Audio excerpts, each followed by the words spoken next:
Hi, it's Lee from coloringqueen.net, and today we are doing something that I've wanted to do ever since I started this channel, and that is colouring plus embroidery. I call it colour flossing. So I have coloured already my March Mandala, which is available in my coffee store for free if you wish to download it. And I've coloured it in already with Inktense pencils. Now I've printed this on watercolour paper from Kmart, which is 160 grams, and because we're going to be putting holes in this and we've added wet media to it, I need it to be a sturdy paper, and I think 160 is probably the minimum that I want to use. So what colouring and embroidery is basically you colour something and you add embellishments with embroidery.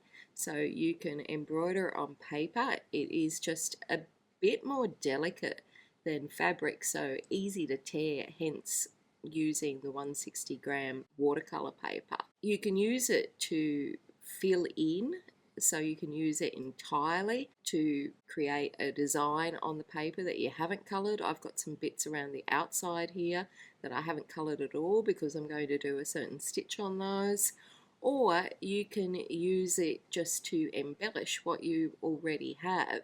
I'm going to mainly embellish on this and going to start today with a smaller stitch, easy stitch called back stitch, but as we progress through colouring this page I'll be adding more stitches to it, different sorts, in order to make it just look really cute, I hope.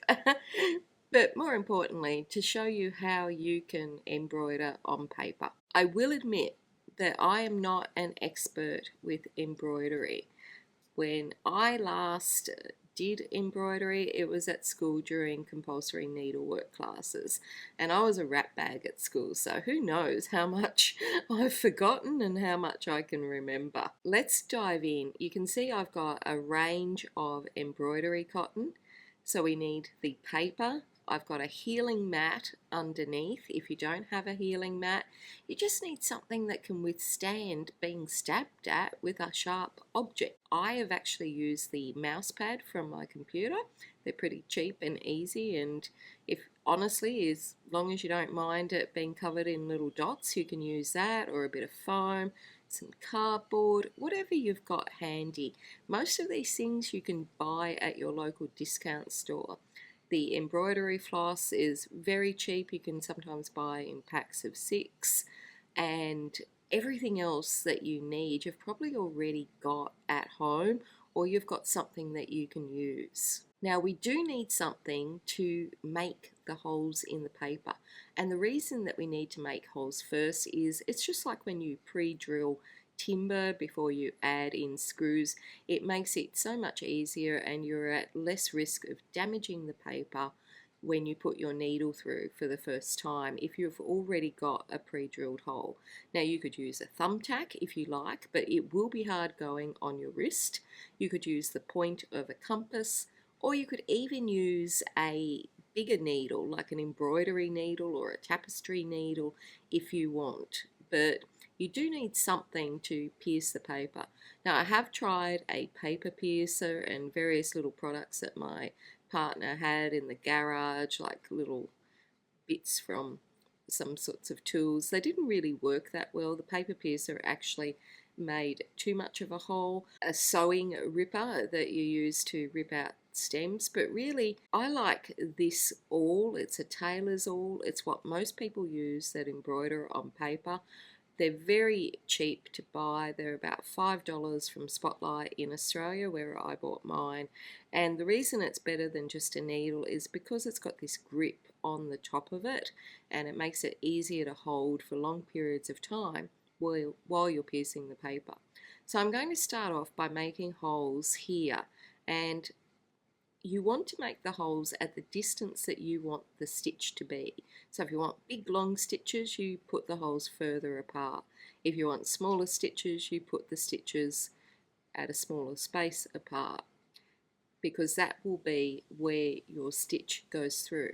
I am putting all of my holes at the points on this leaf, so I am going to outline it and where all the veins are for the leaf. So I'm going to go around the side, down the middle, and do those little diagonal or chevrons there that delineate where the stitch is. And you can see those holes through there on the front and the back. Now next we need to choose the cotton that we're going to use to embroider with. Now you can use embroidery floss, it's very reasonable. As I said, it's like $1 a skein for a DMC in Australia, or you can buy bulk packs at the discount store. You can use crochet thread, you can even use the cotton that you use to hem up your pants. What we want to do is work out how we want this to look. Do we want to contrast? Do we want to highlight something? Do we want to complement it? So just try a few up against your picture and see what sort of look you want. Now they all come with this tail at the end, so measure it out. You don't want too much, otherwise you can easily bunch it all up and get into a bit of a hot mess. Usually you measure out about 30 centimeters, and don't worry if you run out halfway through whatever you're doing, you can always add more. At the top, just hold the cotton and sort of fluff up the end a little bit so that you can see the strands. Different embroidery floss has different number of strands in it, so some has 2 strands in one piece here and some has 6 like DMC. You could use the whole strand of cotton if you like, but it will fill up more space and take up more of your picture and also require a bigger sort of needle or bigger hole to get it through. So I'm fluffing up the ends of this embroidery floss and just pulling it apart with my fingers. I just want to get 1 or maybe 2 that I will use at once. Now, as I said, you could use the whole strand. You don't need to do this step if you want. And some embroidery flosses just already got 2 strands. So if you hold all of the strands just with your finger, you can just pull down there and get a strand at a time off. And if you want, you can use 1 strand doubled over and make it a double, or you can use 2 strands together. Now we will need a needle. Now the embroidery needles, I actually feel like the holes that it's going to make on this picture is too big because I printed this on A5 paper, and the holes from this needle would take up quite a bit of space and be sort of too large for this little picture. So I'm actually not going to use an embroidery needle, I'm just going to use a sharp needle that I have in a sewing kit at home, and I'm going to use my needle threader. So I'm just going to push the needle over there onto that little metal threader that's in every sort of sewing kit that you get.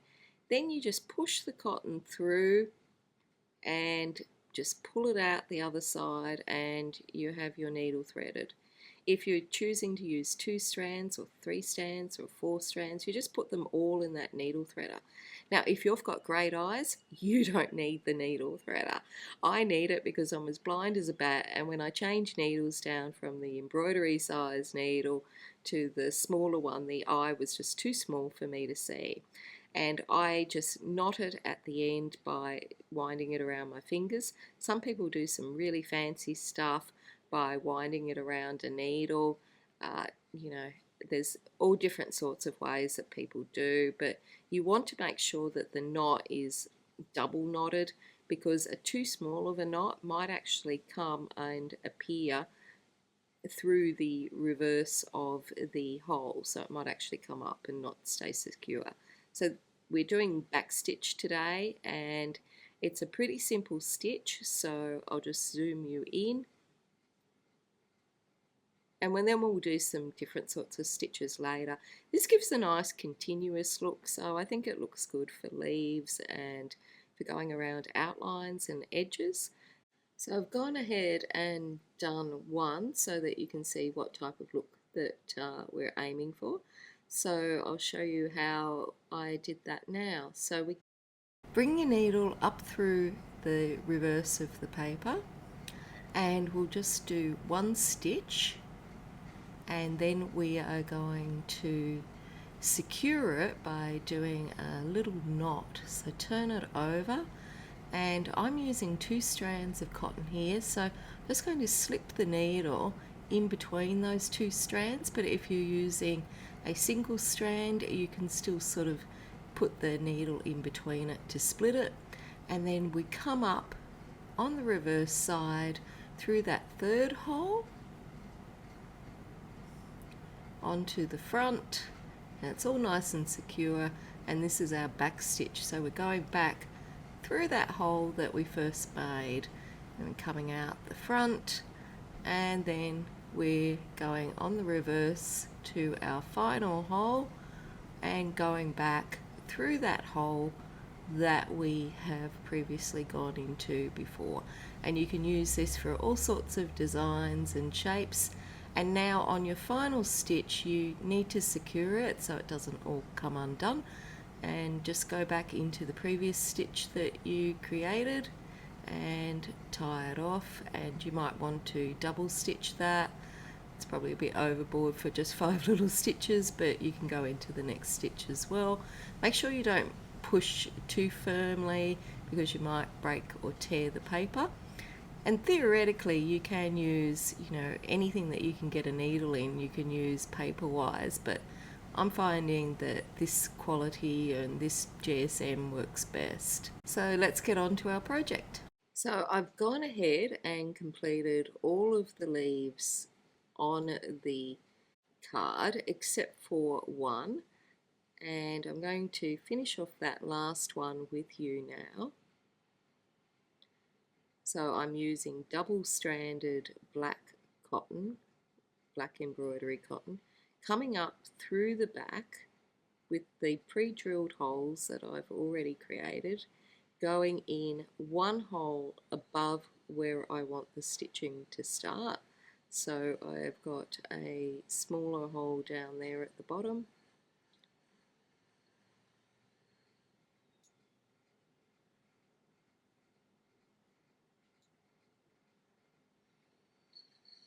then I go into the next hole that I created and just tying this off at the back just by slipping my needle into that stitch that I've already made just to secure it. Then come up on the 3rd hole through the back and go back into that 2nd hole that we made, and then coming up through the next hole along from the back and coming back up into that hole that we just used. So going into the next hole on the back, and sometimes it's a bit hard to find. Just have a look at the reverse and then going back into the hole that we just stitched. Going down the middle now for the center vein and going back into that hole that we just stitched, and then coming up through the back, going into the hole that we created. Sometimes they're a bit hard to see, and then going back into the front.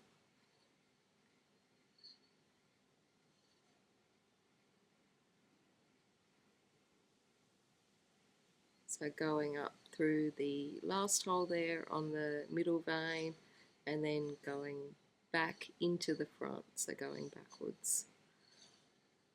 And then we need to do these veins on the side, so going up through the back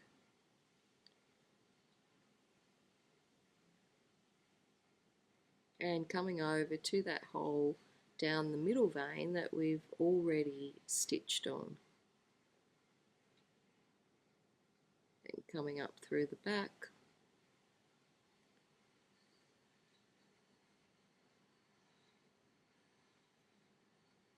And we'll do that tiny little vein that's right down the bottom of this leaf. It's absolutely itty bitty. And then coming through on the back. Now we need to go over and do the right hand side.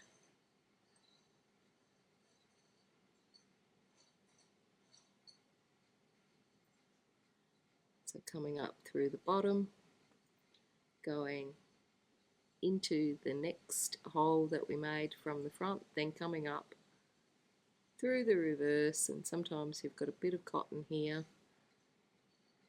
and coming up through that hole that we've already used and going back.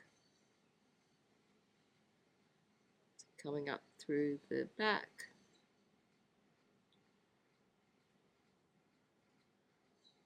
and then into that hole that we've already put the cotton in once. So coming up through that hole that in the center, and then going into the next hole. So the important thing is make sure you don't pull it too tight, because you could tear the paper, especially if your holes are very close together. And we need to get this last little vein done on, well, last couple of little veins done on the side. So going up through that middle hole and coming out that hole on the side, going up on the reverse for the next vein, and then coming up through the middle. So there we go, we're nearly outlined here, one flower, and you can see what it looks like. I've got that tiny little vein right down the bottom. I wish I didn't have that on this design, it's so little, but much easier if you're colouring it in with pencils. And so the holes are actually very close together too, so because this little tiny vein is so small, you really wouldn't want a big hole there, because it could quite easily tear and it might be a bit hard to fix. So there we have it at the end. I'm just going to go back through one of those stitches with the needle to tie it off so it's nice and secure, and just go through another stitch as well, just to make sure it's all secure on the back and it won't unravel. Now the good thing is, if you don't like your colour choices, I actually did this in pink first and I didn't like it, so I actually redid it in black. So it's just really easy to snip it at the end and undo it, and all you've done is spent a few minutes of your time creating it. So there's our leaves all outlined in black.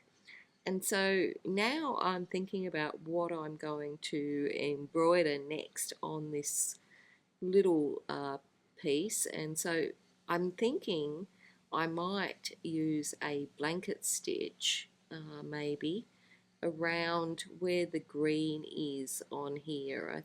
It's speaking blanket stitch to me, but and I might use white and beads on these little tendrils, and you can buy beads just at the discount shop as well. They're really cheap, you get a big bag full, but I'm thinking white for those. And so because I want white, I would leave it till the end. I just don't want it getting dirty in the meantime. Like, obviously I wash my hands before I start playing, but white is just renowned for getting dirty. So, and I think I'll fill these bits that I've left at the end as well, and make those into like a little leaf stitch.